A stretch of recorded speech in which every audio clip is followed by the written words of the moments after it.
반갑습니다.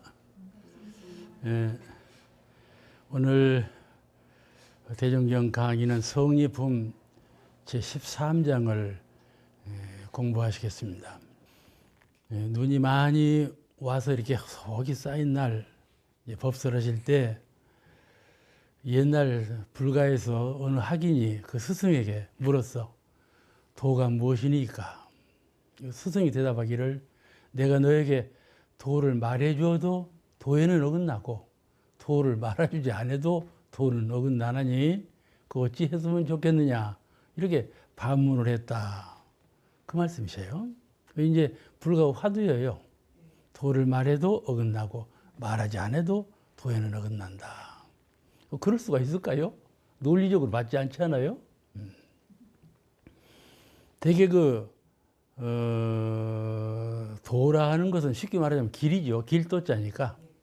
대법사님께서 그 인도품 제1장에 하늘이 행하는 것을 천도라 하고 사람이 행하는 것을 인도라 하고 땅이 행하는 것을 지도라 한다. 그와 같이 모든 산천초목이 전부 다 그 생로병사가 가는 길이 있잖아요.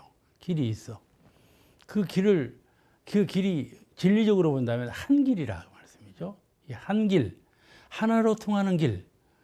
천지 만물이 가고 오는 길이 다 다르지만은 진리적으로 본다면 한 길에 불과하다. 그 하나로 통하는 길이 무엇이냐 하는 것이 도지요. 이 도를 말로 설해도 어긋나고 말로 설하지 아니해도 어긋나나니 어찌해야 될 것인가 그런 말씀이에요. 이 도라는 것은 다른 말로 말하면 성리라는 말로도 같은 말이에요. 성리. 성리가 바로 도지요. 그 무슨 뜻인가 하면은 천하 만물이 이와 같이 천지차별로 다 나열되어 있잖아요. 다 다르죠. 같은 물건이 한 물건도 없으니까요. 같은 물건이 한 물건도 없어. 그렇게 크고 작고 성질도 다르고 색도 다르고 다 다른데 그 다른 것들이 전부 돌아가는 자리가 한 자리라. 한 자리야. 또 그 천양만양으로 다른 것들이 나온 자리 어디로부터 나왔는가 하면 한 자리에서 나왔다 그 말이죠. 하나짜리에서 나오고 하나짜리로 돌아가. 그와 같이 근원에서 현실로 질자리에서 현실자리로 나오기도 하고 현실에서 진리로 질자리로 돌아가기도 하는 그 내역을 도라 하고 성리라 그렇게 말을 해요. 그런데 이와 같이 말로 설하면 좋지 않겠어요? 말로 설하면 알아듣고 거의 도로구나 이렇게 알아듣는데 말로 설을 수가 참도라 하는 자리는 말로 설을 수가 없는 자리다. 그런 뜻이에요. 오늘은 그 도에 대한 공부를 하시겠습니다. 어째서 옛 선사가 도를 가르칠 때 도를 말로 가르쳐도 틀리고 말로 가르치지 아니하여도 틀렸다 하니 그 뜻이 무엇인가를 오늘 한번 공부해 보시겠습니다. 우리 불가에 화두 하나가 있는데 무슨 화두인가 하면은 도 30봉이요. 비도 30봉이라. 도라 일러도 몽둥이를 30번 맞고 도 아니라 일러도 역시 매를 30번을 맞는다. 그런 뜻이에요. 덕산선사라고 선사가 계셨는데 그 선사께서 불도를 얻은 자 있으면 일러 오라. 불도라는 건 도지요. 도를 얻은 자 있으면 일러 오라. 이게 스님이 말했으니까 이제 불도라고 했겠죠. 불도를 얻은 자 있으면 말해보라. 그랬다.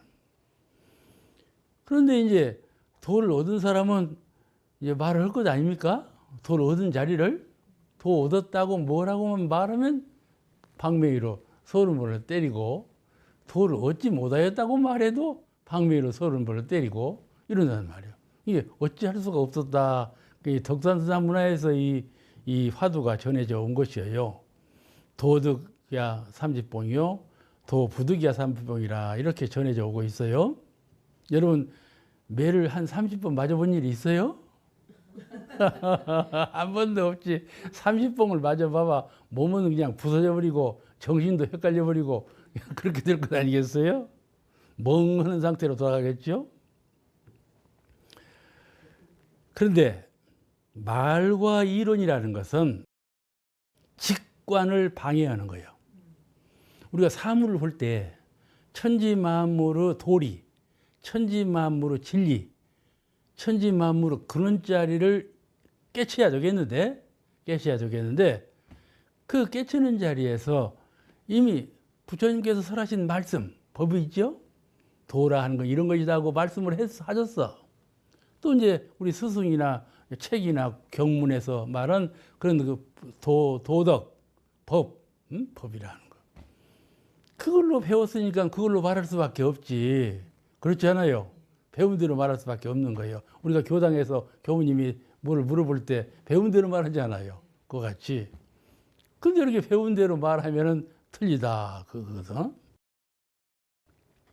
그것이 사물을 보고 들을 때 직관, 본래 정신으로 본래 정신자리를 볼 줄 알아야 한다 이 말이야.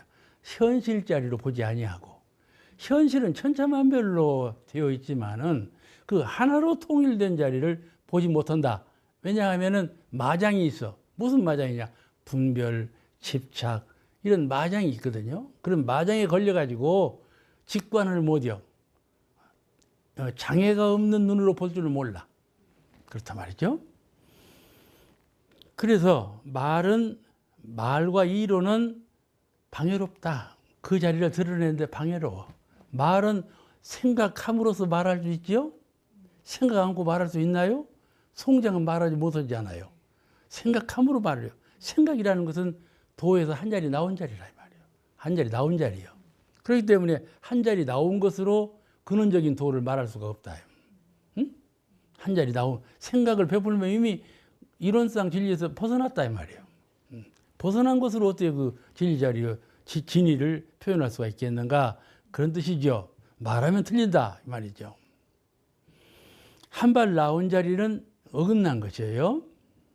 그래서 공자님께서도 논어 양화편에 이런 말씀이 나와요. 하늘이 무슨 말을 하던가? 응? 하늘은 말씀이 없어. 그러나 천지를 사시순환을 시키고 만물을 생로병사시키고 다 변화시키지 않아요. 성주개공으로 성주이멸로 다 변화시키지 않아. 말이 없는 가운데 하늘은 사시순환을 시키지 아니하더냐. 그렇게 말씀하신 일이 있어요. 이게 말로 통하지 않는다 그 말이죠. 도 근원자리와 도가 운행되는 그 근본 순리자연한 그 자리는 사람의 말로서 사람의 생각으로서 이루지 못한다. 그런 뜻이에요. 우리가 한번 1년간 대종사님께서 말씀하신 법을 말하지 않고 누구한테든지 누가 아무한테도 그런 말을 해 않고 한번 살아보라고 하면 살 수 있겠어요? 못 살지요. 못 살 거예요. 1년간 도를 말하지 않고 살 수가 없어. 장차 10년간 말하지 안 해봐봐. 그거 어떻게 되겠어? 그런데 1년간 말 안 해보고 10년간 말 안 해보면 그 말 안 해본 진이 그 참 뜻에 이를 수가 있다. 그런 말씀이죠. 그렇다고 해서 말하지 말라는 말은 아니고 말하면서도 언어도단 말의 자취가 끊어진 그 본래 모습과 본래 이점을 잊어버리셔서는 안 된다. 말을 해도 말이 없는 그 자리를 떠나서는 안 된다. 그런 말씀이거든요. 그렇기 때문에 도를 말로서 행위로서 가르치면 벌써 어긋난다. 그런 뜻이에요. 그래서 이론상 서원문, 이론상의 진리의 이론은 언어도단의 입정저이요. 서원문의 입정저이요. 언어도단이라는 말씀이 그래 나온 것이에요. 그렇다면 도를 가르치지 아니해도 뭐 안 가르쳐 버리면 되지 않아요.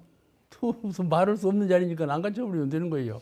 그냥 딱 입을 닫고 말아버리면 되는 거예요. 어느 도사는 설법 자리에 올라가서 아무 말 없이 가만히 있다 내려오셨다고. 그래도 대중은 큰 설법을 들었다고 그러거든. 그와 같이 말 없는 자리가 도인데, 그러므로 말 안 해버리면 그만인 것인데 또 말 안 해도 도에 어긋났다고 그러거든. 이 어째서 말 안 해도 도에 어긋난 것일까? 자, 그에 대해서 공부 한번 해보십시다. 도라는 것은 왜 있는 것일까요? 부처님께서 법을 설하시고 도를 설하셨는데 왜 도를 설하셨을까요? 중생을 제도하기 살았다. 중생을 지혜와 복락으로 원만부족하게 하기 위해서 생로병사를 다 해탈하고 회복을 다 두루 갖춘 그런 부처님의 인격을 이루게 하기 위해서 도를 설했다. 법을 설하셨어. 그럼 부처님께서 이미 법을 설하신 거죠. 설하신 거죠. 다음은 제 14장, 성립품 제 14장을 공부하시겠습니다. 좀 재밌죠? 말씀이 재밌지 않아? 이것이 불가의 도움이 재미예요. 공부하는 재미가 이런 것에 있어요. 이것도 역시 이제 복례정사에 계실 때인데 벽에 걸린 달마를 걸려보라 그러셨단 말이에요. 이거 허다히 많이 있는 일이에요. 불가에서는 달마를 걸려보라. 그 성립품 18장에 백학명 스님이 오실 것을 미리 아시고 그 청풍에게 이리 허라 짐지 일러놓았다 그 말씀이 있죠. 거기 나오는 것도 이에 관련된 법문이죠. 이제 문정규 스님이 걸리겠나이다. 야, 서스럼 없이 걸리겠나이다 했단 말이에요. 그럼 걸려보라 하니까 당신이 걸어갔다. 정규 자네가 걸어가는 것이지 어찌 벽에 걸린 달마를 걸리겠는가? 벽에 걸린 달마는 무정물이잖아. 정적인 물건이요. 움직임이 없는 물건이요. 딱 걸려고 그대로 있는 물건이요. 근데 동적인 사람이 걸어가니까 이건 저것을 저 부동하는 물건을 동하는 물건으로 바꿔봐라 그랬는데 자네는 본래 동하는 물건인데 걸어가는 거지 뭐 이거지 저 달마대사를 걸어갔다고 하겠는가? 이 대답이 아주 걸출하지요. 동에서 오는 기력이 남으로 가면 동에서 오는 기력이는 어디로 가야 돼? 서로 가야지. 그러지? 동에서 오니까 서쪽으로 가야 맞지. 그러니까 동에서 오는 길이 남쪽으로 간다 이 말이에요. 이것을 격외라고 그래요. 격으로는 동에서 왔으면 서쪽으로 가야 격은 맞아. 맞는데 이건 격외예요. 이렇게 오다가 그냥 90도로 이렇게 가버렸단 말이에요. 격외예요. 그런 일은 세상에 없잖아요. 그죠? 기러기가 어떤 기러기가 동에서 오다가 느닷없이 남쪽으로 가냐는 말이에요. 그런 길은 없어. 없는데 그걸 격외라고 그래요. 세상에 있지 않는 일이요. 그렇지만은 그 동에서 오는 기러기하고 기러기가 능히 남으로 갈 수 있는 가능성은 있는 것 아니야. 그렇지 않아요. 가면 가는 것이지 뭐. 가면 가는 것이지 뭐. 동에서 오는 기러기가 마음을 바꿔갖고 남으로 가면 가는 것이지. 근데 여기 그 말이 아니고 동에서 오는 기러기하고 저 북쪽에서 남으로 가는 기러기하고 기러기는 한 기러기다 그 말이에요. 두 기러기지. 그렇지만은 모든 기러기, 모든 동물, 모든 생체, 생령들은 다 그 마음과 이치와 기운으로 볼 때는 한 이치, 한 마음, 한 기운이다. 그 하나짜리. 열로 백으로 나누어진 자리는 무슨 격이 있어서 이렇게 가지만은 하나로 통일된 그 자리는 그렇지 아니하다 그 말이에요. 모든 것은 가능의 세계, 모든 것 가능케 하는 세계예요. 딱 무엇에 정해져 가지고 동에서 오는 기러기는 서역으로 가야만 된다. 정해진 것이요. 근데 정해진 바가 없어. A라는 물건은 B라는 물건하고 다르지만은 A라는 물건은 B라는 물건은 꼭 다르지 아니하다. 같다. 정해진 것이 없단 말이에요. 그죠? 이 천지 만물은 사람이나 곤충이나 바람이나 허공이나 무정물은 무정물대로 생물은 생물대로 정해졌죠. 하지만은 진리의 세계에서 볼 때는 기운과 이치와 이치의 세계에서 본다면 정해져 있지 않다 그 말이에요. 그러죠? 그래서 육도윤회가 있는 거거든.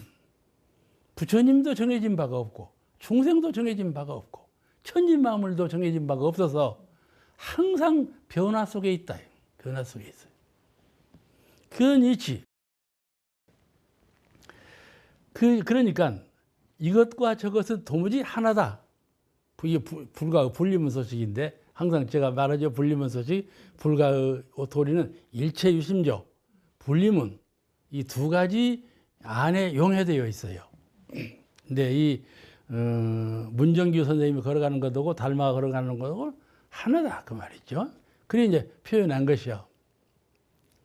근데 이걸로는 도를 나타내지 못한다. 왜냐하면 문정규 선생님의 표현이 틀린 건 아니지. 맞죠? 그러지? 근데 어느 제자가 정산종 선생님께 문정규 선생님은 견성을 했습니까? 하고 물었어. 뭐든 그런 걸 물을 거예요. 물으니까 정산종 선생님께서 아무 대답을 안 하셨어. 응? 이 성리품 제14장으로 봐서는 견성을 했어야 꼭 맞아. 견성한 도인으로서 응답을 했어야 꼭 맞는 대답인데 정산종 선생님께서 응답을 안 하셨어. 견성을 했다 안 했다 안 하셨어. 그와 같이 말은 말이고 견성한 거 호구 안 한 것도 견성 호구 안 한 것이지 그러잖아요. 그렇다고 해서 이 문정규 선생님의 말씀이 틀린 건 아니란 말이에요. 아주 정답을 들이댔죠. 그 논리적으로 아니 논리적으로는 맞지 않는 말이지만은 진리적으로 대답을 한 것이죠. 그러니까 대임사님께서 말씀을 안 하셨지. 그러죠? 그 틀린 말이 아니니까 말씀을 안 하신 것이요. 그러면 그것을 어디서 실증을 보이셨는가 하면은 내소사에 계실 때 청풍한테 미리 그 항명선사가 오실 테니까 항명선사가 오시면 너에게 이렇게 물을 거다.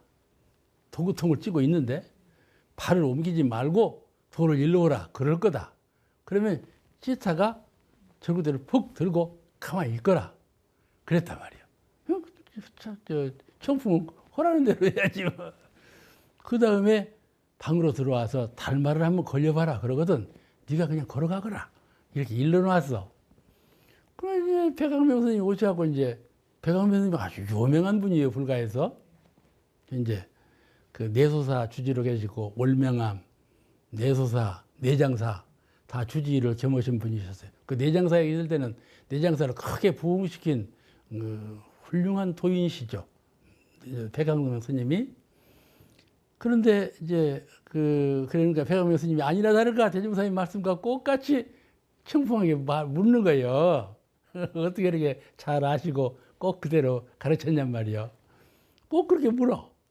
그게 청풍이 턱 들고 있어서. 이 말은 뭐인 거니? 도구통을 이렇게 부처님이 절구에다 방아를 찍고 있다 이 말이에요.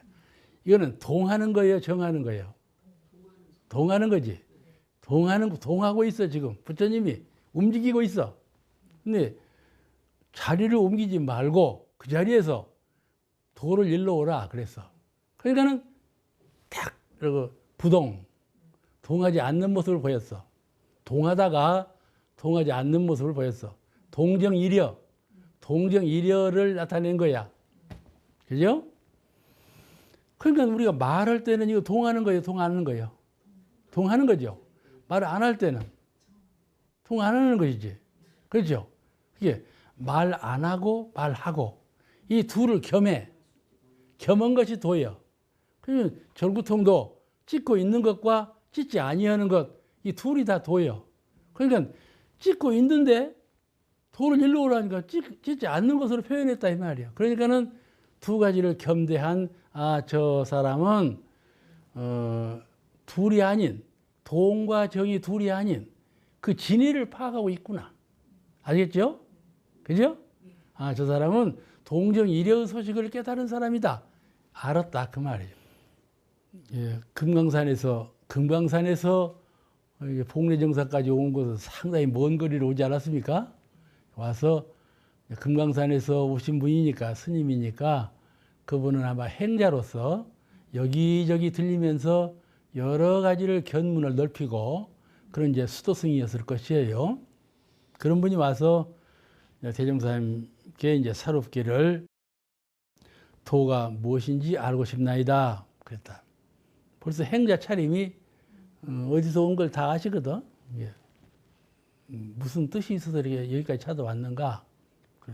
그러니까는 도 있는 곳을 도를 깨닫고저 도를 알고저 왔나이다. 그런 말씀을 했어요.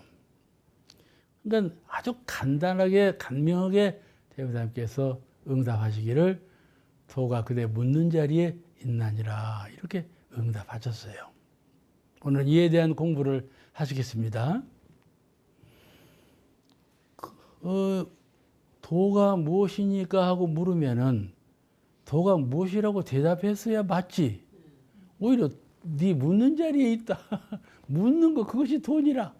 이렇게 하신 말씀의 뜻이 무엇이겠는가? 그 말이죠. 그런 거 많이 연마해 보셨어요? 이 화두나 의두는 항상 자꾸 들어서 하려고 하지 말고 의두요목 20조 항이 있는 것과 같이 항상 스스로 이게 무슨 뜻인가 하고 연마를 해 봄으로써 우리가 견성, 성품을 오득하는 데도 큰 도움이 되고 우리가 다른 수행을 하는 데도 큰 도움이 되고 여러 가지 대종사님께서 설하신 법을 이해하는데 아주 기본적인 도움이 될 겁니다. 의두 공부가 이 화두뿐만 아니라 다른 의두 공부 다 그래요. 묻는 자리에 있다 그러셨단 말이에요. 그러니까 도라는 것은 찾지 않고 얻을 수가 없어. 묻지 않고 구할 수가 없고 도라는 것은 묻고 스스로 찾고 스스로 묻고 스스로 찾고 이 묻는다는 말은 스승에게 묻기도 하고 자기가 자기에게 묻기도 하고 천지를 향해서 묻기도 하고 알겠죠? 묻는 것은 의문부인데 의문을 던진다고 말이죠. 이 무엇인가 하고 의문을 던져. 가령 대종사님 모시고 살았으니까는 스승으로 대종사님께 물어보는 건 당연하지 않아요? 그렇게 묻기도 하지만은 또 내 바로 옆에 있는 스승에게 묻기도 하고 초목에게 묻기도 하고 천지 만유에게 다 묻기도 해서 나 스스로에게 묻기도 하고 내 영성 원만구조고 지공무사한 내 영적인 실존을 향해서 묻기도 하고 내가 아는 바대로 응답하지 말고 아는 바를 떠난 근본적인 내 영성을 향해서 묻기도 하고 이렇게 묻는다 그 말이에요. 이 법위문답이라는 건 꼭 어떤 상대가 있어서 하는 건 아니에요. 그것도 찾아. 도를 찾아야지. 왜 찾냐면 잊어버렸으니까. 늘 우리는 잊어버려. 이론상을 그렇게 사모하고 섬기고 숭앙하면서도 늘 이론상 잊어버리거든. 그죠? 이론상이 항상 철학으로 진리적 안목으로 생생하게 있지는 못해요. 늘 잊어버려. 그냥 챙겨야 된다 말이에요. 늘 챙겨야 한다 이 말이죠. 이걸 찾는 거예요. 밖으로 무엇을 찾는 것이 아니라 밖으로 뭘 잊어버리고 찾는 것이 아니라 안으로 내가 뭘 놓아버렸어. 뭘 놓아버렸는가? 이론상을 놓아버렸어. 이론상을 놓아버려. 왜 놓아버리는가? 경계에 따라서 이 육근의 요청사항 눈으로 보라, 귀로 들어라, 몸으로 감촉해라 모든 것을 육근이 시켜. 마음이 그게 지배받아 버려. 그래가지고 그거 생각하고 그거 집착하고 그거 행동하는 머리에 그만한 그 법신불 이론상을 자성불 이론상을 혼미 중에 잊어버리고 놓쳐버린다 이 말이에요. 그러니까 늘 찾아라 그 말이지. 몰랐던 걸 찾는 것은 아니고 다 알고 있는 것을 다시 챙기고 찾는 거예요. 찾지 않고는 도를 이룰 수가 없고 묻지 않고는 도를 성사시킬 수가 없다. 그런 뜻이에요. 그 수양연구요론이라고 있죠. 다 아시죠? 수양연구요론은 대명사님께서 정전 교전을 만드시기 전에 가장 기초적인 기본교서로 처음에 저술한 책이에요. 수양에 대한 말씀만 하신 것이에요. 정력을 어떻게 얻을 것인가 그 길을 밝히신 것이에요. 수양연구요론인데 그 수양연구요론에 이런 말씀을 인거를 해서 선효에 나오는 말씀을 인거를 했는데 선효라는 것은 중국의 고봉선사가 당신의 그 간화선을 주장했는데 간화선 도리를 요약한 것이 있어요. 그것을 선효라 그러는데 그 선효에 이런 말씀이 나와요. 선녀에 이르기를 신이 10분 있으면, 믿음이 10분 있으면 의문이, 의심이 10분 있고, 의심이 10분 있으면 깨달음이 10분 있다. 그런 말씀이 나와. 그러면은 참 말이 상치되는 말이요. 신이 있으면 의심이 없어야 하는데, 여기서 하는 말씀은 신이 10분 있으면 의심이 10분 있고, 의심이 10분 있으면 깨달음이 10분 있고, 이렇게 했단 말이에요. 그게 무슨 뜻인가? 이 말씀이 선역에 나와요. 우선 우리는 종교를 신앙할 때 처음에, 또 우리 인류가 안에 믿음을 갖기 시작했어. 저 하늘에 있는 태양을 믿는다든지, 1월 성신을 믿는다든지, 또는 천지신명을 믿는다든지, 무엇을 대상으로 믿음이 있기 시작했어. 믿음이. 왜냐하면 공포. 우리는 생로병사의 공포가 있어. 언제 죽을지 몰라. 물이 없어서 죽고, 공기가 탁해서 죽고, 병이 나서 죽고. 공포. 무엇인가 잘 열리기를 바래. 희망적으로. 해도 안 돼. 그런데 되기를 희망하거든. 이제 가능의 세계로, 희망의 세계로 나아가기를, 진급하기를 희망하고, 생로병사의 고통을 면하기를 희망하고, 그렇기 때문에 숭앙하고 이게 절대자에게 신봉하는, 순종하는 믿음이 있어 왔어. 처음에 그런 공포로부터 믿음이 생긴 것이요. 이게 처음에 우리 인류에게 생긴 것은 믿음이에요. 믿음. 그런데 그 믿다 보니까 절대자를 믿게 되지 않겠어요? 무엇이든지 절대자로 선정해놓고 그걸 믿거든? 근데 그 절대자의 뜻, 절대자의 의미, 절대자의 진리성, 아시겠죠? 그 절대자의 진리성을 알고자 했어. 왜 그렇게 되는가? 진리성. 그 진리성을 알아야 되겠다. 그게 의문이에요.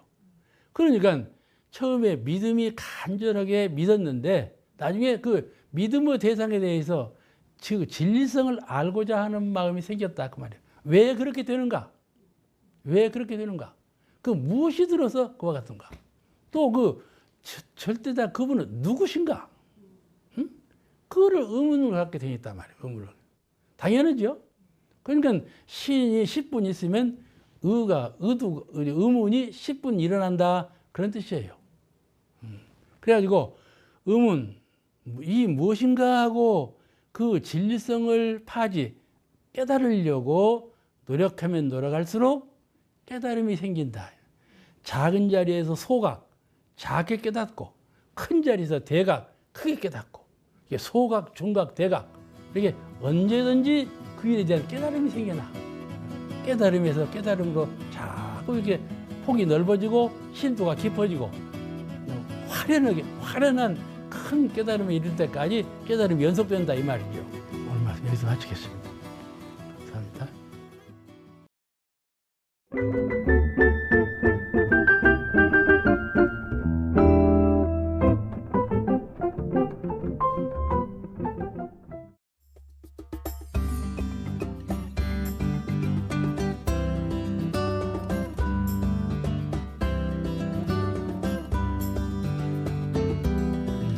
반갑습니다. 오늘 공부는 대종경 성리품체 16장을 공부하시겠습니다. 하루는 선승이 와서 선을 닦는 승려분이 오셔가지고 대림사님께 사롭기를 불가에 화두가 있는데 그 어떤 화두인가 하면은 열애가 도솔천을 여의지 않고 몸이 이미 왕궁가에 오시고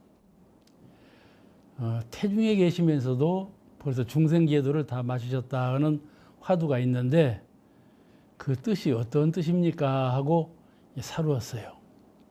그에 대한 이제 대종사님께서 해설 말씀을 하신 법문이 바로 오늘 16장입니다. 이 말씀을 다른 말씀으로 바꾸면은 열애께서는 어떠한 심경으로 이 세상에 오셨으며 또 어떠한 그 심경으로 설법을 하시고 또 어떤 심경으로 열반의 길을 가시는가 대해서 말씀하신 것이에요. 이것을 화두로 되어 있어요. 우리도 의두요목 제20항이 있죠. 그 의두요목 제20항 중에 한 조항이에요. 재무사님께서 간단하게 대답하셨는데 그 선생에게 말씀하시기를 그대가 실상사를 여의지 아니하고 몸이 석두암에 있으며 바로 실상사하고 석두암하고는 바로 이웃간이죠. 이제 실상사에 왔다가 석두암으로 건너와 가지고 대림사님께서 살아보신 거거든. 그러니까 대림사님께서 실상사를 여의지 아니하고 석두암에 와 있는 것이고 석두암이 있었지만은 드디어 중생제도를 다 마친 것과 같나니라 이렇게 말씀하셨어요. 대림사님께서 응답하신 그 내용을 오늘 설명 말씀을 드리겠습니다. 여러분께서 잘 아시는 바와 같이 우리 불가에는 본래부터 도솔천 얘기가 나와요. 서가모니 부처님은 본래 도솔천에 계시다가 여기 오셨다 이리 되어 있거든요. 도솔천이 어느 세계인가 이것을 우리가 공부한 바도 있지만은 다시 한번 오늘 생각해 보시겠습니다. 도솔천 천상세계는 3계 가운데 3계는 색계, 욕계, 욕계, 색계, 무색계 이 세 가지 세계가 3계인데 그 도솔천 천상세계는 욕계에 속한된 천상세계예요. 그러니까 하고자 할 욕자예요. 욕심욕자가 아니고 하고자 할 욕자, 욕계인데 욕계에 속한된 천상세계가 바로 도솔천이에요. 그게 육도 윤회 가운데 천상세계가 있는데 그 천상세계가 여러 천상세계가 있죠. 33전, 28전 등의 천상세계가 있는데 그 천상세계 가운데 6가지가 욕계에 있어. 그 나머지 거는 색계, 무색계에 있고. 근데 그 욕계는 도솔천은 왜 욕계에 있는가? 그죠? 도솔천이니까 색계나 무색계 상승 천상에 있어야 되는데 제일 아래 천상에 있단 말이죠. 왜 그럴까? 그런 거이죠. 욕계라고 하는 것은 무엇을 욕계라고 하는가 하면은 하고자 할 욕자인데 마음이 생각으로 무엇을 하고자 하는 마음이 있어.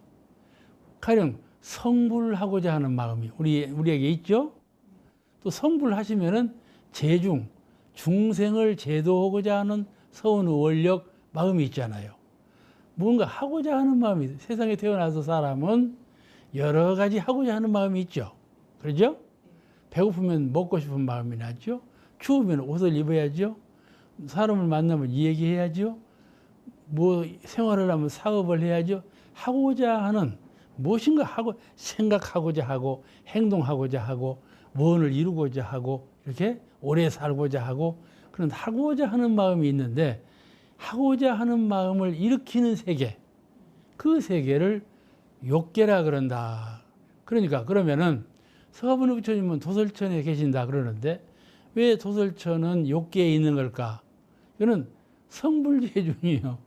서가모니 부처님께서도 성불과 재중을 떠나지 아니하시고 성불하시고 재중하신다 그 말씀이죠. 그죠?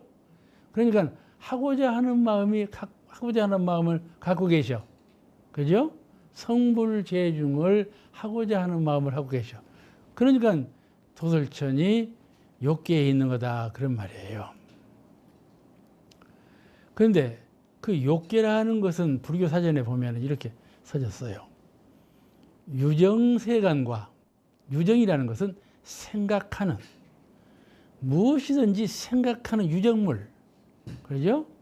부처님께서도 생각하는 유정물이시고 우리 모든 인간이라든지 모든 미물까지도 전부 생각하는 유정물이에요. 유정의 세계. 그 유정세간과 또 기세간 그 유정물을 담는 유정물이 살 수 있도록 담아주는 싣고 있는 그런 세계 그런 세계를 합해서 욕계라 한다 그렇게 소개가 되어 있어요. 유정세간과 기세간 그릇이 되는 유적물을 살 수 있도록 담아주는 그릇이 되는 세계. 그러니까 우주죠. 우주가 유적물을 살게 담아주고 있잖아요. 그러니까 우주라는 이 물질의 세계하고 그 안에 살고 있는 모든 생명하고를 합해서 욕계라 한다. 그러니까 다른 말로 말하면 현상계. 우리가 물질의 세계라고 해가 뜨고 달이 지고 어둠이 있고 밝음이 있고 강약이 있고 성주 이멸이 있는 이런 현상적인 세계를 총체적으로 욕계라 이른다. 이런 말이죠. 아시겠죠? 욕계라 한다. 그러면 욕계 이상의 세계는 또 색계, 무색계가 있거든. 그러면 색계, 무색계는 어떤 세계인가? 그걸 또 알아야 되지 않겠어요? 근데 색계와 무색계에 대해서 많은 설명이 있어요. 그래도 그 설명이 아무리 이해하려고 해도 이해가 부족해요. 색계라는 것은 색이 있는 세계, 무색계라는 것은 색마저도 다 돈멸한 세계, 이렇게만 설명이 되어 있는 거거든요. 그런 말 가지고는 무슨 말인지를 알 수가 없어요. 사전에 나온 말로는 도대체 이게 무슨 말이라냐 이렇게 의심할 정도로 범범한 설명만 있지, 그럴싸한 말로만 되어 있지 진실로 뜻이 무엇인가를 잘 알지 못해요.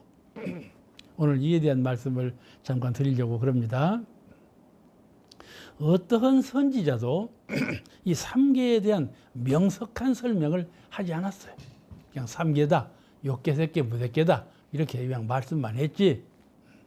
그러니까 우리가 여러 가지 해석법이 있다 이렇게 이해할 수가 있고, 오늘 우리는 어떤 방향으로 해석하려고 하도록 제가 오늘 설명 말씀을 드리겠습니다만은 이건 제 설명이에요. 또 삼계에 관한 설명은 많은 설명이 더 있다는 것을 이해하시고 오늘 들어주시기 바랍니다. 이 삼계를 추리적으로 설명한다면은 우리가 자기가 느끼고 깨달은 그런 범주 내에서 삼계 설명을 각자별로 할 수가 있는데, 어떻게 할 수가 있는가 하면, 하나는 유의의 세계, 욕계를 유의의 세계라고 해서 있으리자 하유자, 유의의 세계, 함이 있는 세계, 아시겠죠? 생각함이 있고 행동함이 있고 생활함이 있고 죽고 남이 있고, 아시겠죠? 이거 유의의 세계라 그래요.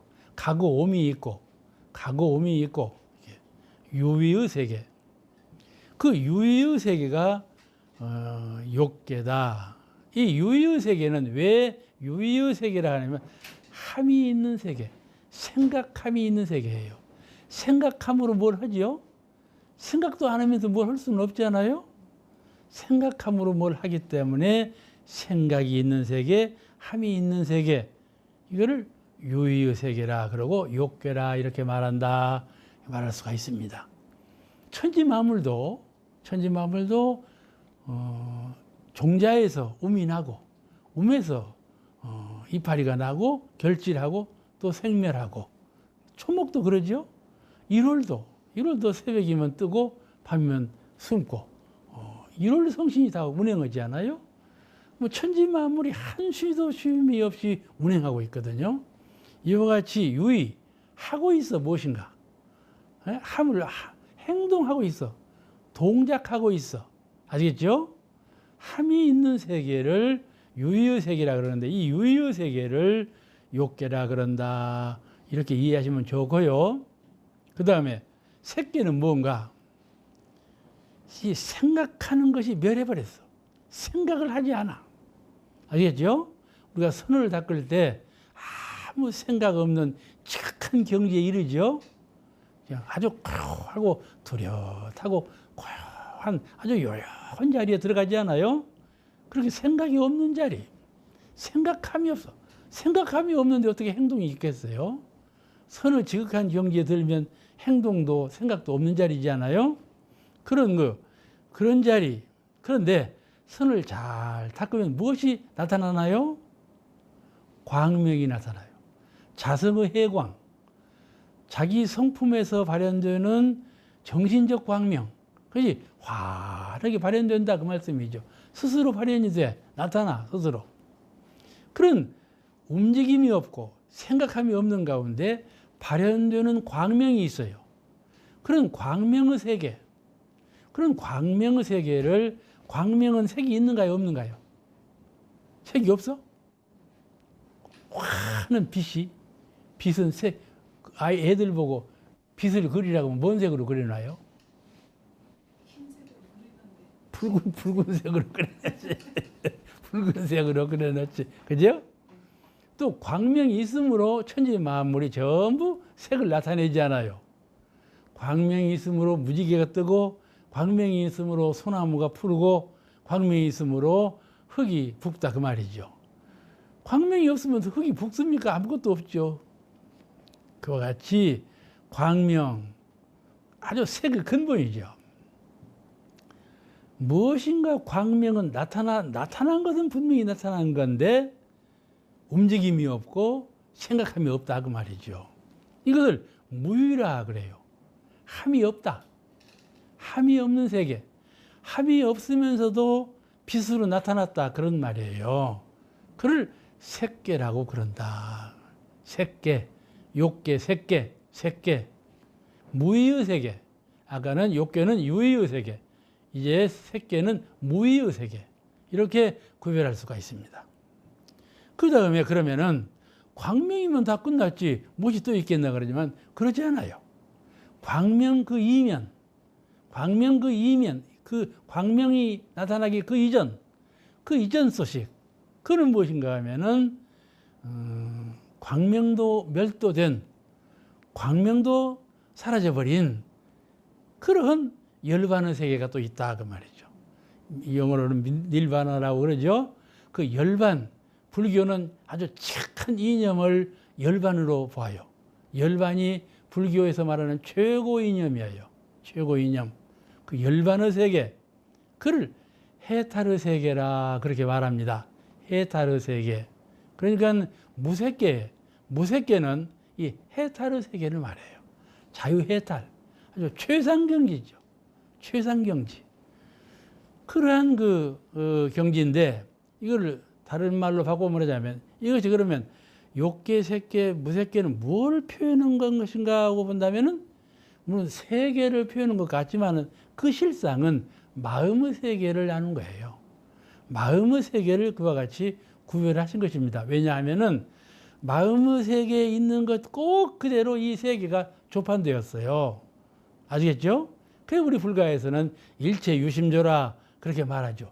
마음에서 이루어지는 대로 세상이 이루어졌다. 이렇게 말하는 거죠. 세상에는 마음의 그림자인 거예요. 이렇게 되어졌죠.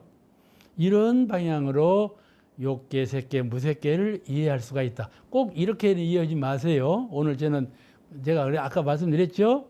여러 가지 설명하는 법이 있다.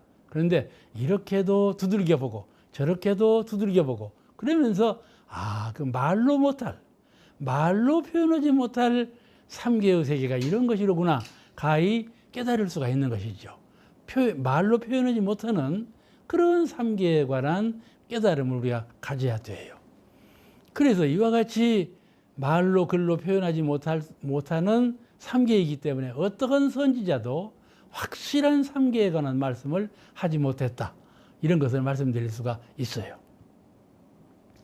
화엄경이 아주 경 중에 최고 경이라고 말씀하는 분들도 많지만은 화엄경에 이런 말씀이 나와요. 삼계유심, 욕계, 색계, 무색계라 하는 것은 이 삼계라 하는 것은 오직 마음에서 일어난 자다. 마음의 세계를 표현한 것이다. 이렇게 말해요. 아시겠죠? 욕계, 색계, 무색계 이 삼계라 하는 것은 마음의 세계를 그대로 표현한 것이다. 이런 말씀이에요. 삼계유심, 삼계라는 것은 오직 마음에서 나온 자이다. 마음의 형태를 표현한 것이 삼계다. 그런 말씀이에요. 그 다음에 무슨 말? 삼계유신, 만법유식. 만법은 이 천하만물, 우주만유, 우주아원에 가득 차 있는 허공이라든지 소나무라든지 흙이라든지 해와 달이라든지 사람이라든지 이런 걸 만법이라고 그러거든요. 만법은 생각하는 바에 따라 달라. 가령 내가 소나무가 앞에 있지만은 생각을 안 하면 그건 소나무인가요? 뭔가요? 소나무라고 말할 수가 없죠. 내가 생각을 안 해버리면.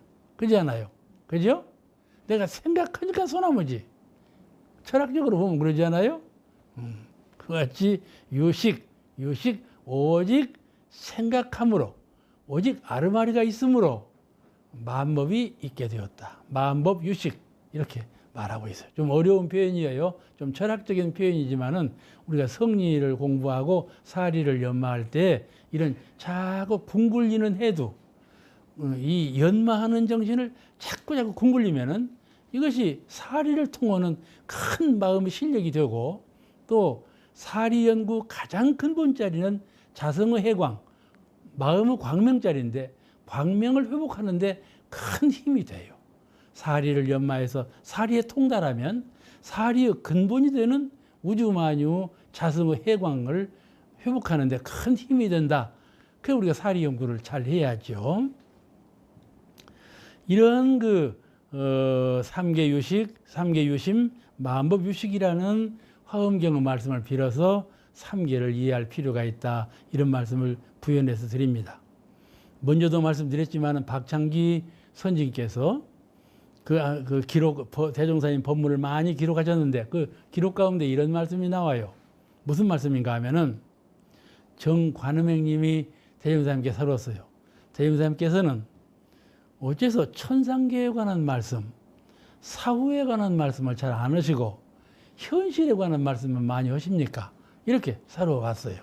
대종사님께서 대체 인과법문을 제일 많이 하시고 현실에 관한 생활에 관한 말씀을 많이 하시고 인도정의, 사람으로서 반드시 행해야 될 인도정의를 가장 주창하시니까 그런 천상세계라는 이런 세계에 대해서 많은 말씀을 안 하셔요. 그러니까 말씀을 드린 거예요. 대종사님께서 그 질문을 어떻게 응답하셨는가 하면 가장 간명하게 대답하셨는데 그것은 현실 세계를 잘 사는 사람이 가정에 있으면 가정 생활을 잘하는 사람, 도가에 들어오면 수도 생활을 잘하는 사람, 정치가에 나가면 정치를 잘하는 사람, 이 세상을 살 때 자기의 직분에서 가장 잘 사는 사람은 천상계에서도 똑같이 잘 사는 사람이다. 그런 말씀이에요. 이 현실계에서 잘 사는 사람은 천상계에서도 잘 사는 사람이기 때문에 현실계 본의로 말을 하노라. 그런 말씀을 하신 것이에요. 이 완전히 현실하고 이 법계하고는 둘이 아니에요. 우리가 목매해 지견이 어두우면 이게 현실 세계로 보이고 지견이 밝으면 법계로 보이는 것이에요. 아시겠죠? 법계와 현실이 둘이 아닌데 내가 지견이 어두우면 현실로 보이고 지견이 통달하면 법계로 보이는 거예요. 한 세계예요, 세계가. 근데 그 밝음에 따라서, 마음의 밝음에 따라서 달리 보이는 것이죠. 이것을 불가에서는 분리문 공부라 그래요. 그 분리문 공부, 분리문, 둘 아닌 문.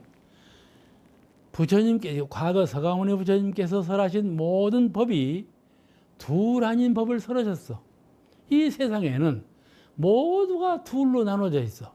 상대성으로 되어 있어. 상대성으로 되지 않은 물건은 한 물건도 없어. 그런데 이것과 저것이 둘이 아니다. 하나이다. 이 진리를 부처님께서 설하신 거다. 그 말이에요. 이걸 불가에서는 분리문이라고 그래요. 그러니까 천상과 현실이 둘이 아니다. 그런 말씀이죠. 그래서 여기 도리에 의해서 부처와 중생이 둘이 아니고 번뇌와 보리가 둘이 아니고 모든 것을 둘이 아니다. 그러는 것이에요. 그러니까 이 둘 아니다 분리문 도리에 의해서 오늘 이 도솔천을 여의지 아니하고 왕궁가에 오시고 모태중에 계시면서도 중생대로 다 마쳤다. 분리문 도리를 이해를 하는 거예요. 그러죠?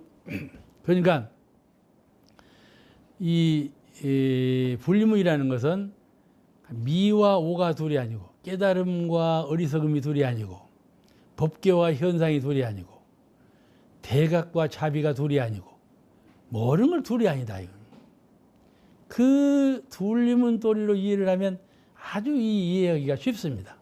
그 다음에 우리 불교는 일체 유심조 도리를 말하거든요. 이 일체유심조 도리로 또 한번 이해를 하면 아주 이 법문 알아두기가 쉬워요. 일체유심조. 여러분 하나 물어볼게요. 마음이 무엇인가요?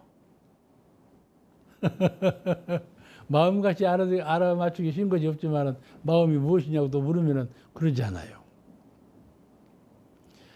이 마음을 통해 생각하는 이 마음을 통해서 우리가 생각을 하고 생각을 안 하고 그래요. 마음이라는 자가 생각하기도 하고 생각 안 하기도 하고 그러죠. 그죠? 생각 안 할 때는 어떻게 돼요? 잠이 와버려요. 생각을 안 하고 가만히 있어 봐요. 잠자버리죠. 잠자버려. 생각을 너무 많이 해보세요. 정신 이상자가 돼요. 초조 불안해갖고. 그러니까 이 마음이라고 하는 것은 생각 안 하거나 생각하거나 둘 중에 하나인데, 둘 중에 하나를 하는데, 가령 마음을 통해서 생각을 하면 여기가 어디입니까? 마음을 통해서 생각하면 생각을 통해서 여기가 어디요? 여기가 어디요? 오는 방송이지. 여기는 오는 방송 아닙니까? 그러죠? 그렇지만은 마음을 통해서 생각을 안 하면 여기 어디요?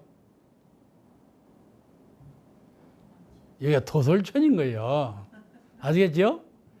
생각을 하니 오는 방송이고 생각을 안 하면 도솔천이고 그러니 다 마음 안에 있죠? 그죠? 그래요? 그래 안 해요? 그래. 그러니까 오는 방송과 도솔천은 둘인가요? 하나인가요? 하나지요. 둘이 아니다 그 말이에요. 그렇잖아요? 그런데 어리석은 마음으로 본다면 그냥 중생의 세계에 뽕 빠져버렸어. 그러니까 이건 오는 방송으로밖에 몰라. 저 등산 올라가고 백두산 끝에 가면 이건 백두산 천지다. 이것밖에 몰라. 에? 바닷물 속에 뽕당 빠져버린 나는 바닷물 속에 뽕당 빠졌네. 이것밖에 몰라. 그죠? 근데 이 어느 세계에 있을지라도 마음이 깨달음을 갖고 청정여여한 아주 비고 고요한 그 마음자리에 그치는 정력을 갖춘 사람은 내가 어느 곳에 있을지라도 도솔천을 여의지 아니한 도솔천을 떠나지 아니한 그런 세계로구나. 이걸 잃어버리지 않지요.